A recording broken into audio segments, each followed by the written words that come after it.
Good morning प्यारे बच्चों। आज हम परसेंटेज का पार्ट 4 पढ़ने वाले हैं और पार्ट 3 में लास्ट में मैंने एक आपको क्वेश्चन करवाया था, उसके साथ आपको एक कंसेप्ट भी बताया था। उस कंसेप्ट के बेसिस पे हम कुछ और क्वेश्चन लगाने वाले हैं। चलिए शुरू करते हैं। और जैसा कि आपको मैंने बताया था कि मुझे लिखने का बड़ा शौक है और मैं लिखता रहता हूँ। मैंने बड़े मन से लिखा है, आप पूरे दिल के साथ सुनिएगा। मैं बड़े दिल से सुनाऊंगा, आप उन्माद में होकर सुनिएगा इस चीज को। एक वर्ड आएगा इसमें राब्ता, उसका मीनिंग होता है रिलेशन, संबंध, रिश्ता। सुनिएगा बड़े ध्यान से बच्चे कि कौन किससे राब्ते में रहे ये रब जाने, कौन किससे राब्ते में रहे ये रब जाने, दिल में वही उतर पाए जो दिल की बात कह पाए। मैं नहीं जानता मोहब्बत के पैमाने, मैं नहीं जानता मोहब्बत के पैमाने, बस मुझे तेरी आंखों को पढ़ना है। चलिए बच्चे, इसी के साथ हम शुरू करते हैं और मैं उस कंसेप्ट को आपको दोबारा बताता हूं और क्वेश्चन लगाते हैं। मूल्य को 10% अगर बढ़ा दिया जाए तो उसकी खपत को कितने प्रतिशत कम किया जाना चाहिए, ताकि यदि खर्च को भी क्या कर दिया जाए 5%। पिछले क्वेश्चन में खर्च क्या था, कांस्टेंट था, लेकिन इस बार उसने खर्च को भी क्या कर दिया, बढ़ा दिया गया। आप इस क्वेश्चन को कर सकते हो पिछले क्वेश्चन की तरह भी, आप कोशिश करेंगे। देखिए कैसे, मैं आपको जल्दी से एक बार बता देता हूं। 10% होता है बेटा, 10% का फ्रैक्शन क्या होता है 1/10। ये किसकी बात कर रहा था, प्राइस की बात कर रहा था। प्राइस बढ़ गया यानी पहले वाला जो प्राइस है वो कितना है 10 है, और अभी बढ़ कितना गया, क्योंकि 10 का 10% क्या होता है 1 होता है। तो एक बढ़ गया तो अभी नए वाला कितना हो गया 11 हो गया। तो पहले इसका प्राइस था 10 और अब कितना हो गया 11 हो गया। समझ पा रहे हो बात को। अब आप देख रहे हो अगर ये खर्च कांस्टेंट होता तो जो इसका ये तो प्राइस है बेटा, और जो इसका खपत था, कंजप्शन था, वो इसका उल्टा हो जाता, 11:10 हो जाता। लेकिन इस बार ऐसा नहीं हो सकता, क्योंकि इसने क्या किया यहाँ पे, खर्च को बढ़ाया। तो आपको कुछ ना कुछ मानना होगा। तो आप इन दोनों का एलसीएम मान लो बेटा। जब भी मानने की बात आए, आप अपनी ओर से कोई नंबर इमेजिन कर रहे हो तो आप 100, जरूरी नहीं है 100 मानो, आप वो नंबर मानो जो आपकी कैलकुलेशन को आसान कर सके। तो यहाँ पे देखिए कुछ भी मान लीजिए, जैसे हमने इन दोनों का एलसीएम मान लिया या हमने 100 ही मान लिया जैसे, तो 10 रुपए के भाव से 100 रुपए में कितनी चीनी आएगी, 10 केजी चीनी आएगी। अब कह रहा है कि खर्च को आपने 5% बढ़ा दिया, तो इसमें 5% बढ़ाएंगे तो 100 का 5% कितना होता है 5 ही होता है प्यारे बच्चे। तो अब कितना हो जाएगा, ये प्लस का 5 यानी 105 हो जाएगा। समझ पा रहे हो बात को। तो अब 11 रुपए के भाव से 105 रुपए में कितनी चीनी आएगी, तो आप देखेंगे 11×9 = 99 होता है। कितना बच जाएगा 6 बच जाएगा, दशमलव लग जाएगा 60, 11×5 = 55, फिर 5 बचेगा, 11×4 = 44, लगभग 9.54 kg के समथिंग आएगा। तो ये हमें कह रहा था कि आपका जो कंजप्शन है उसे आप कितना कम करेंगे, कितने परसेंटेज में कम करेंगे। तो पहले तो ये देखें न्यूमेरिकल वैल्यू में कितना कम हुआ है। तो अगर आप न्यूमेरिकल वैल्यू की बात करते हो यहाँ से, तो पहले 10 kg था, अब 9.54 kg है। तो इसमें से ये लेस कर देंगे पहले बच्चे। तो इसमें से अब ये लेस करेंगे तो क्या बचेगा हमारे पास 0.46 बच जाएगा। इतने केजी हमारे पास बच जाएगा। और ये किस पे परसेंटेज निकलेगा, पहले वाली वैल्यू पे परसेंटेज निकलेगा। अपॉन में 10 आ जाएगा। परसेंटेज बनाएंगे तो गुणा में क्या आ जाएगा 100 आ जाएगा। अब आप देख रहे हो 2 जीरो हटेंगे तो नीचे क्या आ जाएगा 100 आ जाएगा। 2 जीरो से 2 जीरो कट जाएगा, 10 का भाग देंगे क्या आ जाएगा 4.6% क्या करना पड़ेगा आपको, डिक्रीज करना पड़ेगा। समझ पा रहे हो कि मेरी बात को किस तरीके से। लेकिन इस तरीके से करेंगे तो ये बार बार परसेंटेज निकालना और ये बड़ा मुश्किल काम है। समझ पा रहे हो, यानी मुश्किल तो क्या है, ऐसे समझिए कि टाइम कंज्यूमिंग है। समझ पा रहे हो मेरी बात को, थोड़ा टाइम ज्यादा लगता है। और एग्जाम, कंपटीशन एग्जाम जिस बेसिस पे काम करती है, वो सबसे और ज्यादा इंपॉर्टेंट जो पार्ट है सिलेक्शन का वो है टाइम। कि हम कितना पढ़ें और ना जाए, कितनी भी मेहनत करें, लेकिन अगर हम टाइमिंग को कम नहीं कर पाते हैं तो मुझे नहीं लगता कि एक अच्छा परफॉर्म हो पाता है एग्जाम में। चलिए मैं इस क्वेश्चन को आपको करके बताता हूं। कि हमें कैसे करना चाहिए था और क्या मानते हम और क्या सोच रहे होते। आप देखिए इस बात को। देखिए मेरे बच्चे, अभी तो मैंने यहाँ पे 10% और 5% लिखा है। हो सकता है कि क्वेश्चन में यहाँ पे आ जाए 16 से ही 2/3%, यहाँ आ जाए 18 से ही 2/11%, यानी समथिंग कुछ भी आ सकता है। लेकिन हमें इस चीज से तो कोई दिक्कत है ही नहीं। कुछ भी आया एग्जाम में, हमारे पास तो एक प्रॉपर कंसेप्ट है और वो हमने सीख रखा है, वो हम अप्लाई करेंगे और कुछ टाइम में क्वेश्चन हो जाएगा। देखिए हम सबसे पहले इनको फ्रैक्शन में बदल लेते हैं कि 10% का फ्रैक्शन जो होता है वो होता है 1/10, ये होता है। 10% का फ्रैक्शन क्या होता है? 1/10 होता है। अच्छा 5% का, इसका भी फ्रैक्शन बना लेते हैं। 5% का फ्रैक्शन क्या होता है? 1/20 होता है। समझ पा रहे हो मेरी बात को? 1/20 होता है। अब देखिए हमें कुछ ना कुछ तो मानना ही था, तो हम ये जब भी मानने की बात आए तो आप इन दोनों का क्या ले लो बेटा? एलसीएम ले लो डिनोमिनेटर का। तो आप देखेंगे 10 और 20 का एलसीएम क्या आएगा? 20 ही आ जाएगा। ठीक है, तो देखिए यहां से तो हमने मान लिया है कि हमारा जो टोटल खर्च है वो कितना है? 20 रुपए। समझ पा रहे? या प्राइस है वो भी हमने क्या मान लिया? 20 रुपए मान लिया। अब ये कह रहा है कि अगर आप चीनी का मूल्य 20 रुपए होता पहले, तो आपको उसे 10% क्या करना था बेटा? बढ़ाना था। तो हम 20 में 10% बढ़ा देते हैं, तो आप देखो कि 20 का 10% बेटा कितना आएगा? 2 आ जाएगा, क्योंकि 2 0 को खा जाएंगे, तो +2 बढ़ जाएगा, क्योंकि इंक्रीज करने की बात कह रहा था। तो अब आपका जो नया प्राइस होगा वो कितना हो जाएगा? 22 हो जाएगा। समझ पा रहे हो मेरी बात को? अच्छा यही हमारा खर्च है, तो खर्च को ये कितने % बढ़ा रहा है? 5% बढ़ा रहा है, तो इसका हम 5%। अच्छा 5% निकालने की जरूरत नहीं है, क्योंकि 5% का तो फ्रैक्शन इधर लिखा हुआ है 1/20, तो डायरेक्ट 1/20 से मल्टीप्लाई कर दो। तो 20 को 1/20 से मल्टीप्लाई करोगे तो 20 से 20 कैंसिल हो जाना और क्या बचेगा? 1 बचेगा। तो ये कितना इंक्रीज हो जाएगा? 1 इंक्रीज हो जाएगा। तो नए वाला खर्च कितना आ गया? 21 रुपए आ गए। अब इस बात को तो भूल जाओ बेटा, क्योंकि थोड़ी देर पहले हमने इस चीज को पढ़ा था। मैं शायद मैंने लिखा नहीं इस बात को। आप इस बात को ध्यान में रखना कि जब ऐसे क्वेश्चन आप कर रहे होते हैं, तो जो आपका प्राइस होता है, जो आपकी खपत होती है या कंजप्शन होता है, वो इनवर्सली प्रोपोर्शनल होता है 1 मूल्य के, या मूल्य इनवर्सली प्रोपोर्शनल होता है खपत के। ऐसा कह सकते हैं हम इस बात को। समझ पा रहे हो प्यारे बच्ची बात को? अब इस बात को तो आपको भूलना है, और आप इसे ऐसे पढ़ेंगे कि जब 21 रुपए मूल्य था तब हम 22 केजी चीनी लाते थे। समझ?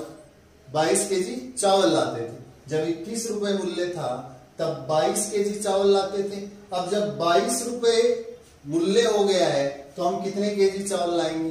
21 केजी, यानी क्योंकि ये इनवर्सली प्रोपोर्शनल है। तो जब 21 रुपए मूल्य था तब 22 लाते थे, अब 22 रुपए मूल्य हो गया तो कितना लाते हैं? 21। तो पहले की बदौलत हम कितना कम ला पा रहे हैं बेटा? ये पहले ला रहे थे 22, अब ला रहे हैं 21, तो पहले की बदौलत कितना कम? 1 कम।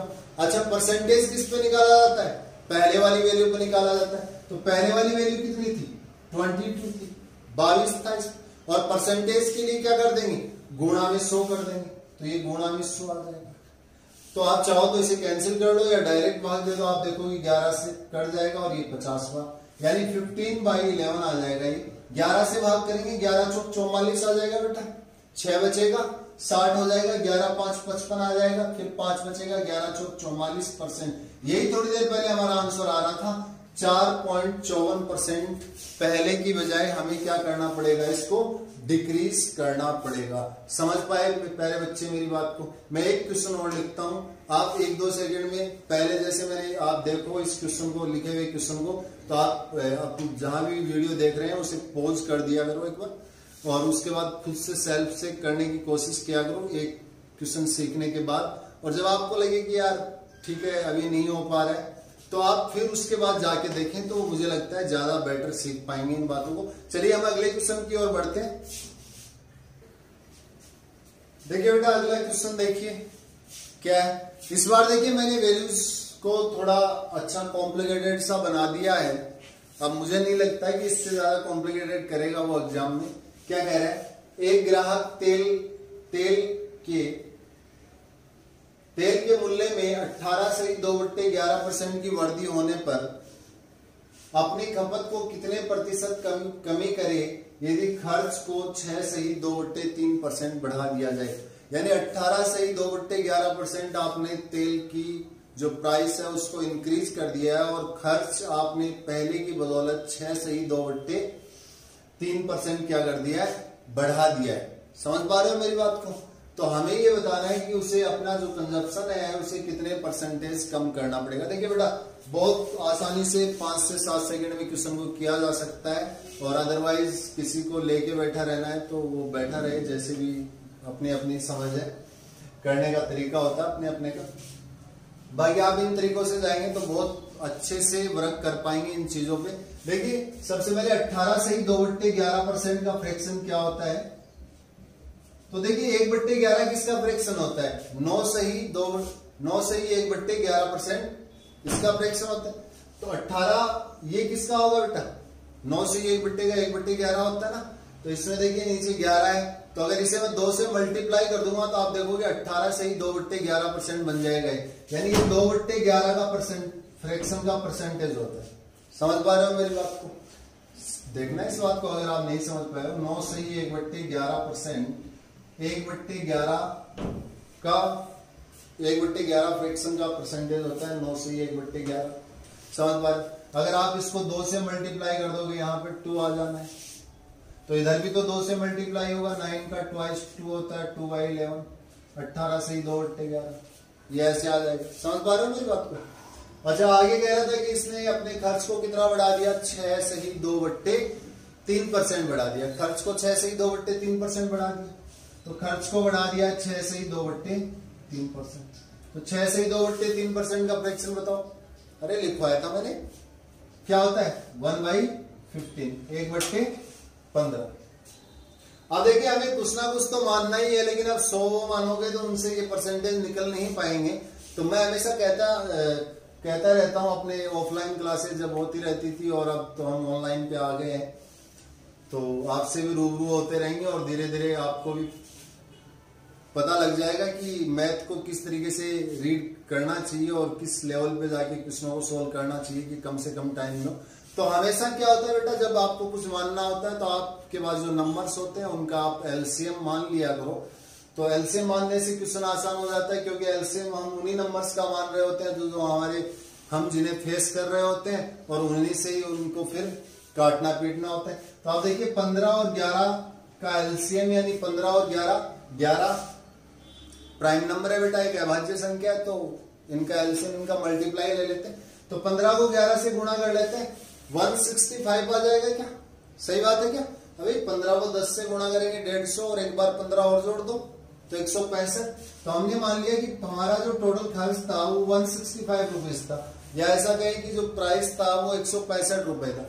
अब कह रहा है कि आपने इसे कितना बढ़ा दिया, 18.2/11%। बेटा इसका 165 का 18.2/11% निकालना मत, क्योंकि ये तो आप पहले ही निकाल रहे हो, 2/11 होता है। सिर्फ 11 का इसमें भाग करना है, यानी 2/11 ऐसे करना है, 165 गुणा 2/11। तो 11 का भाग तो इसमें इतनी बार जाएगा क्योंकि ये 15 से मल्टीप्लाई हुआ है।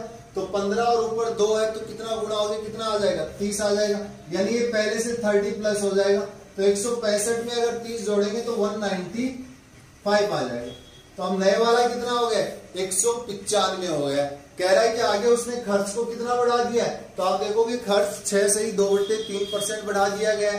तो 165 का 6.2/3% निकालने जाओगे तो आपको पता है 1/15 होता है, तो इसका 1/15 निकालोगे तो यही आ जाएगा, 11 आ जाएगा बेटा। तो प्लस का क्या कर देंगे इसमें 11, क्योंकि इन दोनों का मल्टीप्लाई तो 165 था, तो एक से भाग देंगे तो दूसरा बच जाएगा, दूसरे से भाग देंगे तो ये वाला बच जाएगा। समझ पा रहे हो मेरी बात को? तो इसमें 11 ऐड कर देंगे तो 165 में, अगर 165 में प्लस 11 कर देंगे आप तो 176 हो जाएगा, 176 हो जाएगा। समझ पा रहे हो बात? तो इसे तो भूलना है बेटा हमें, क्योंकि थोड़ी देर पहले हम पढ़ रहे थे इस बात को कि जो प्राइस होता है वो कंजप्शन का इनवर्सली प्रोपोर्शनल होता है, और इसका वाइस वर्सा भी सही है, उल्टा भी सही है इसका। समझ पाए मेरी बात? तो इसे तो छोड़ते हैं, अब इससे पढ़ते हैं। 176 रुपए जब कीमत था तब हम 195 किलो खरीद के लाते थे या लीटर खरीद के लाते थे, और अब 195 प्राइस हो गया तो हम कितना खरीद के ला रहे हैं? 176। यानी पहले से कितना कम खरीद के ला रहे हैं हम? तो 195 में से 176 को क्या कर लेते हैं? लेस कर लेते हैं बेटा। 4 तो यहाँ बच जाएगा, 10 बीच वाला 5 यानी 19 बच जाएगा, तो 19 बढ़ गया, 19 कम हो गया पहले से। अच्छा ये 19 किस पे कम हुआ? 195 पे कम हुआ, तो 195 पे कम हुआ, परसेंटेज के लिए गुणा में क्या आ जाएगा? 100 आ जाएगा। अब ये घट रहा है तो इसको काट लो, लेकिन 5 से तो काट सकते हो, फिर भी थोड़ा आसानी है, चलिए जितना आसान हो उतना ही अच्छा है। तो 5 से 20 टाइम कट जाएगा, 5 से इसी को काटोगे 3 बार बेटा, 4 बचेगा 45, 5 9 45, 39 आ जाएगा। इन दोनों को मल्टीप्लाई कर लो, 380 बट्टे 39 ये आ जाएगा। अब 380 में 39 का भाग करना है सिर्फ, और कुछ नहीं रह गया। तो 39 यानी 90 लगाते थे, 10 टाइम भाग जाता, तो मुझे लगता है 9 बार भाग जाना चाहिए इसमें, तो ये 9 बार भाग चला जाएगा बेटा।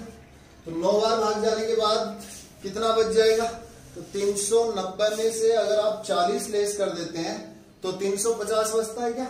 और एक कमी करना था हमें तो लेस, तो 351। तो 380 में से 351 लेस करना है बेटा, तो कितना बच जाएगा? बताओ रे, 29 बच जाएगा क्या? अपॉन 39, सही बात है ना? देख लेना एक बार यहाँ पे, थोड़ा बहुत अगर गुणा में ऊपर नीचे हो, मेरे हिसाब से ये आना चाहिए। तो 9 सही 29 बट्टे 39% आपको क्या करना पड़ेगा? ये बेटा डिक्रीज करना पड़ेगा, कम करना पड़ेगा। समझ पाए पहले बच्चे मेरी बात को? समझ पा रहे हो बात को? किस तरीके से क्वेश्चन सोल्व करते हैं, ठीक है? और घर पे आप जब देखिए, आप जैसे आपने यहाँ से क्लास में पढ़ा और इस सेशन के बाद कोशिश ये होनी चाहिए कि बुक उठाया और वहां से हाथों हाथ प्रैक्टिस लगाई, ऐसे ही क्वेश्चनों को ढूंढा और वहां से कोशिश की कि प्रैक्टिस लगाई जाए, और उसके बाद आप देखेंगे कि धीरे धीरे आप में ये चीजें डेवलप होती चली जाएंगी। मैथ से गुड मॉर्निंग प्यारे बच्चों, आज हम परसेंटेज का चौथा लेक्चर पढ़ रहे हैं, और पिछले वाले लेक्चर में जो लास्ट में मैंने आपको कंसेप्ट बताया था, उस कंसेप्ट के बेसिस पे कुछ और क्वेश्चन हम करेंगे। तो आप जाके पहले वो थर्ड वाला जो लेक्चर हमारा था उसको जाके देखें, और वहाँ से उस कंसेप्ट को मैं बेसिक से एक बार बता देता हूँ कंसेप्ट क्या था, और आप पीछे वाला वीडियो जाके जरूर देखना, वहाँ से आपको ये बात क्लियर हो जाएगी। जैसे मैंने कहा कि भाई अगर आप 15 को 12 से मल्टीप्लाई करेंगे तो बेटा 180 आता है, 15 को 12 से गुणा करेंगे तो 180 आता है, सही बात है। और अगर आप 18 को 10 से गुणा करेंगे तब भी क्या आएगा बेटा? 180 आना है, 180 आना है। आप देख रहे हो कि यहाँ जिन नंबर्स को आप मल्टीप्लाई कर रहे हो ये नंबर डिफरेंट है, लेकिन इन दोनों का जो रिजल्ट है वो रिजल्ट क्या आ रहा है? सेम आ रहा है। अब आप देखिए ये रिजल्ट सेम क्यों आ पा रहा है? ये रिजल्ट इसलिए सेम आ पा रहा है क्योंकि इधर जो नंबर है उन नंबर्स का जो रेशियो है वो रेशियो सेम है, इसलिए रिजल्ट सेम आ पा रहा है। तो जब भी कोई चीज कांस्टेंट होती है, अभी ये हमारे लिए कांस्टेंट हो गया, ये नंबर, ये जो रिजल्ट है हमारा ये कांस्टेंट हो गया। तो जब जब भी आपका रिजल्ट कांस्टेंट हो जाता है, या आप किसी क्वेश्चन में कर रहे हो, वहां किसी भी चीज को, चाहे वो खर्च को लेके बात कही जा रही हो, चाहे आय को लेके बात कही जा रही हो, अगर वो कांस्टेंट होता है तो आप देखो कि बाकी जो बची हुई जो चीजें होती हैं, जैसे अगर आप कीमत और खपत की बात करें उन क्वेश्चनों में, जैसे अभी हम क्वेश्चन करेंगे उसमें, तो वो चीजें एक दूसरे की क्या होती है? इनवर्सली प्रोपोर्शनल होती हैं। आप देखोगे ये रिजल्ट जब कांस्टेंट है तो इधर वाला जब आप रेशियो बनाओगे तो आप इसे 3 से काटोगे बेटा, 3 से ये 5 बार कटेगा, और 3 से ये 6 बार। इधर भी आप देखोगे ये 2 से कितनी बार कटेगा? 6 बार, और ये 2 से कितनी बार? 5 बार। आप देखोगे ये रेशियो क्या है? 5:6 है, और इधर वाला रेशियो क्या है? 6:5 है। इसका मतलब जब रिजल्ट कांस्टेंट होता है तो जो रेशियो होता है वो एक दूसरे के क्या होते हैं? इनवर्सली प्रोपोर्शनल होते हैं। इस पे हमने पिछले लेक्चर में बात की थी, और एक क्वेश्चन भी लगाया था, उसके आगे भी हम क्वेश्चन करते हैं, और 2-3 क्वेश्चन लगाए थे हमने। तो इसके बाद हम अगले लेक्चर में इसमें कुछ क्वेश्चन पे बात करते हैं। चलिए देखिए, क्वेश्चन ये कह रहा है कि चीनी की कीमत को अगर 20% बढ़ा दिया जाए, मैं इसे मिटा देता हूं। कह रहा है कि चीनी की कीमत को अगर 20% बढ़ा दिया जाए तो एक आदमी 600 रुपए में 5 केजी चीनी कम खरीद पाता है, तो हमें उसका वास्तविक मूल्य बताना है, यानी हमें उसका बढ़ा हुआ मूल्य बताना है, अभी उसका मूल्य क्या है। समझिए बात को, एक बंदा है जो चीनी खरीदने जाता है, अब चीनी का भाव पहले से 20% बढ़ गया है, लेकिन पहले भी वो 600 रुपए ही खर्च करता था और अब भी कितने रुपए खर्च करता है, 600 रुपए ही खर्च करता है। यानी यहां से हमें ये बात समझ में आ गई कि उसका जो एक्सपेंडिचर है, उसका जो खर्च है वो क्या है, सेम है। जब खर्च सेम होगा तो जो आपका प्राइस होगा वो आपका इनवर्सली कंजप्शन के क्या होगा, इनवर्सली प्रोपोर्शनल होगा बेटा। जो आपकी मूल्य होगा, जो आपकी कीमत होगी, वो आपकी खपत के क्या होगी, इनवर्सली प्रोपोर्शनल होगी। तो हम ये कह सकते हैं फिर चीनी को 20% बढ़ाया आपने, और 20% का बेटा फ्रैक्शन तो आपको बहुत अच्छे से पता, हमने पहले वाले लेक्चर में सबसे पहले इसी पे बात की थी। तो 20% का जो फ्रैक्शन होता है वो होता है 1/5। अब ये कीमत के सेंस में बात कर रहे हैं, इसका मतलब डिनोमिनेटर होता है वो ओरिजिनल प्राइस को रिप्रेजेंट करता है, पहले वाली बात को बताता है हमें। तो हम ये कहेंगे कि पहले चीनी का जो प्राइस था वो कितना था बेटा, 5 रुपए था, और अभी कितना बढ़ गया है, 20% बढ़ गया है। तो हमने कहा, आपको ये बताया था जब परसेंटेज हम ये बना रहे थे फ्रैक्शन, कि जो डिनोमिनेटर होता है उसका इतना ही परसेंटेज हमेशा कहां लिखा हुआ होता है, ऊपर लिखा हुआ होता है। यानी 5 का 20% क्या होगा, 1 होगा। 1 रुपया बढ़ गया, तो अब चीनी का जो प्राइस है वो कितना हो गया, 6 रुपए हो गया। तो हम इस बात को यहां लिख लेते हैं कि जो मूल्य है वो पहले क्या था बेटा, 5 रुपए था, और अब कितना हो गया, 6 रुपए हो गया। तो आप देखोगे जो खपत होगा वो इसका इनवर्सली प्रोपोर्शनल होगा, यानी व्युत्क्रमानुपाती होगा, उल्टा होगा, ऐसे कह सकते हो, क्योंकि खर्च है वो आपका कांस्टेंट है। तो आप कहेंगे कि भाई 6, ये 6 हो जाएगा और ये 5 हो जाएगा, इसका उल्टा। यानी पहले आप 6 केजी खर्च करते थे और अब कितना खर्च करते हो, 5 केजी। तो आपका जो कंजप्शन है वो 5 केजी है। तो आप देखिए ये कह रहे हैं कि पहले की बदौलत 5 केजी चीनी कम खरीद पाता था। तो बेटा पहले आप 6 केजी खरीदते थे, अब खरीदते हो 5, तो आप अपने बेसिस पे कितना कम खरीद पा रहे हो, तो आप 1 यूनिट कम खरीद पा रहे हो। हमारे हिसाब से 1 यूनिट है, लेकिन क्वेश्चन में ये कितने, 5 केजी के बराबर है। तो 1 यूनिट का वैल्यू अगर 5 केजी है तो 6 यूनिट का वैल्यू कितना होगा बेटा, गुणा कर देंगे, यानी 30 केजी। तो पहले हम 30 केजी खरीदते थे, अगर अब पूछा जाए कि अब कितना खरीदते हो, तो हम कहेंगे भी अब हमारे तो 5 यूनिट है और 1 यूनिट का मान कितना है बेटा, 5 है। तो गुणा मल्टीप्लाई कर देंगे, कितना आ जाएगा, 25 केजी। यानी पहले हम 30 केजी खरीदते थे और अब कितना खरीदते हैं, 25 केजी खरीदते हैं। तो हमें क्या कह रहा था, हमसे ये जानना चाह रहा था कि चीनी का जो बढ़ा हुआ मूल्य है वो क्या है। तो आप कहेंगे कि यार पहले 30 केजी खरीदते थे और 600 रुपए पे करते थे इसके लिए, और अभी कितना खरीदते हैं, 25 केजी खरीदते हैं और कितना पे करते हैं इसके लिए, 600 रुपए। तो आप दोनों निकाल सकते हो, पहले वाला मूल्य भी निकाल सकते हो और अब वाला मूल्य भी निकाल सकते हो। तो आप देखोगे आप 25 केजी खरीद रहे हो, आप 25 केजी खरीद रहे हो और कितने रुपए दे रहे हो बेटा इसके लिए, 600 रुपए दे रहे हो। तो आपको तो कीमत निकालना है ना, 1 केजी का मूल्य बताना है। तो 1 केजी का जो प्राइस आएगा आपका, वो 1 केजी का प्राइस कितना आ जाएगा, 25 से डिवाइड कर देंगे बेटा, 25 का भाग 2 बार जाएगा, इसमें 10 बचेगा, 25 चौक 100, 24 रुपए पर केजी। यानी अभी चीनी का जो नया मूल्य है वो कितना रुपए है, 24 रुपए पर केजी। अगर आपको पहले वाला पता करना होता तो पहले वाला आप 30 का डिवाइड कर दो, इसमें 30 से डिवाइड करोगे तो क्या आ जाएगा, 20 रुपए पर केजी आ जाएगा। समझ पाए मेरे प्यारे बच्चे बात को। चलिए आगे वाले क्वेश्चन पे बढ़ते हैं। चलिए बेटा अगला क्वेश्चन देखिए। अगला क्वेश्चन क्या है, अगला क्वेश्चन है कि गेहूं के मूल्य में 10% कमी होने पे एक व्यक्ति 1 रुपए में 50 ग्राम गेहूं अधिक खरीद पाता है। ये कह रहा है कि अगर आप 10% कमी कर दोगे गेहूं के मूल्य में तो एक बंदा है वो 50 ग्राम गेहूं ज्यादा खरीद पाएगा 1 रुपए में।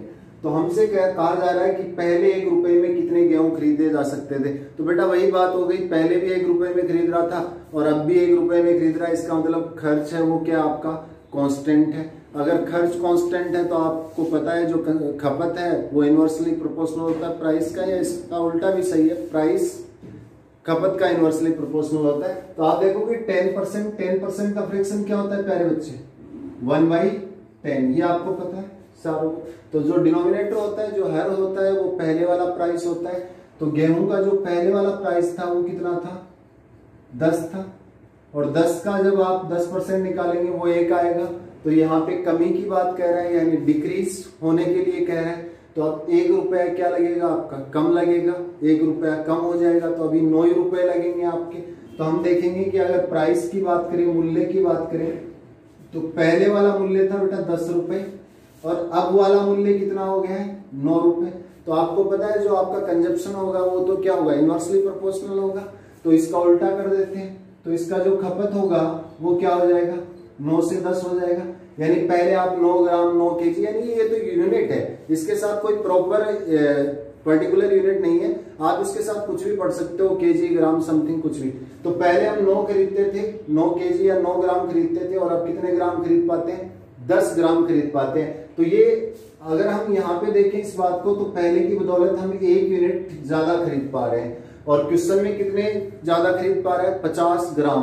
यानी 1 यूनिट का जो वैल्यू है बेटा वो कितने ग्राम है, 50 ग्राम है। तो हमें क्वेश्चन में बड़ी छोटी सी बात पूछी थी कि 1 रुपए में पहले कितना गेहूं खरीदा जा सकता था।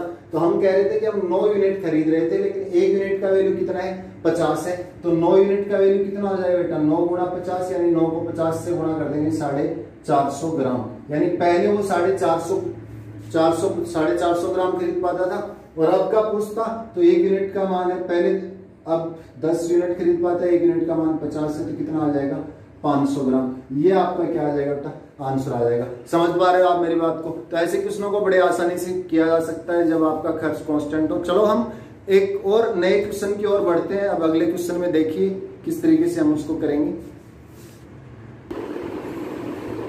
चलिए पहले बच्चे अगला क्वेश्चन देखिए, एक बड़ा आसान सा क्वेश्चन है, आप देख पा रहे होंगे उसे, कि कह रहा है कि किसी संख्या को 4/5 से गुणा करने के लिए कहा जाता है, लेकिन गलती से 5/4 से गुणा कर दिया जाता है, तो प्रतिशत त्रुटि ज्ञात कीजिए।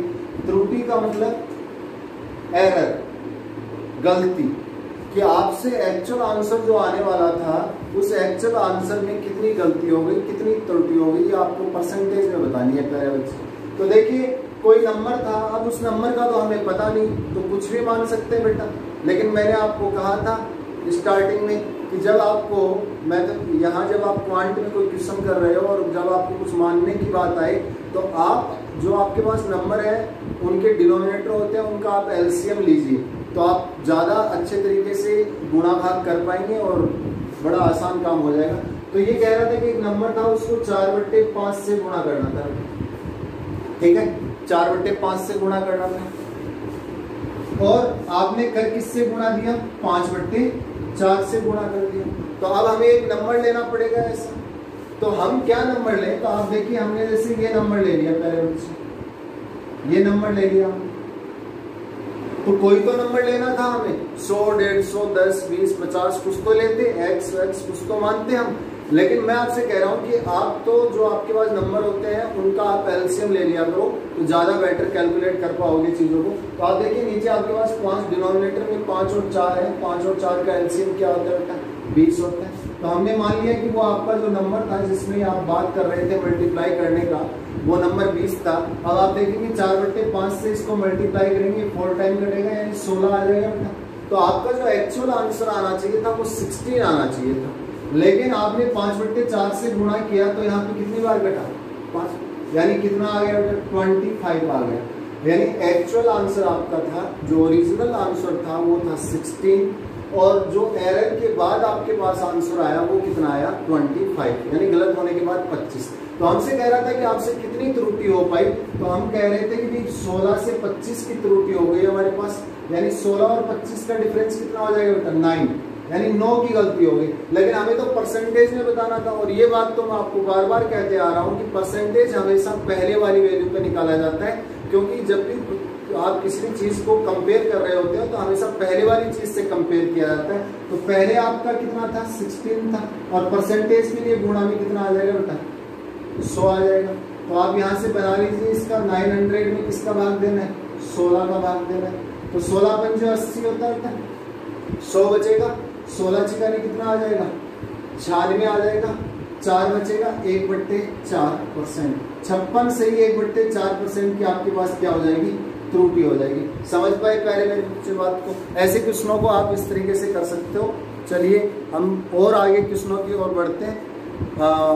एक क्वेश्चन और करते हैं, ऐसा ही देखिए आप। देखिए बेटा बोर्ड पे आपको एक क्वेश्चन ऐसा ही एक और नजर आ रहा है कि किसी संख्या को 7/4 से गुणा करने के लिए कहा गया है, लेकिन गलती से 5/6 से गुणा कर दिया। तो आपको बताना है कि जो प्रतिशत त्रुटि थी वो क्या थी।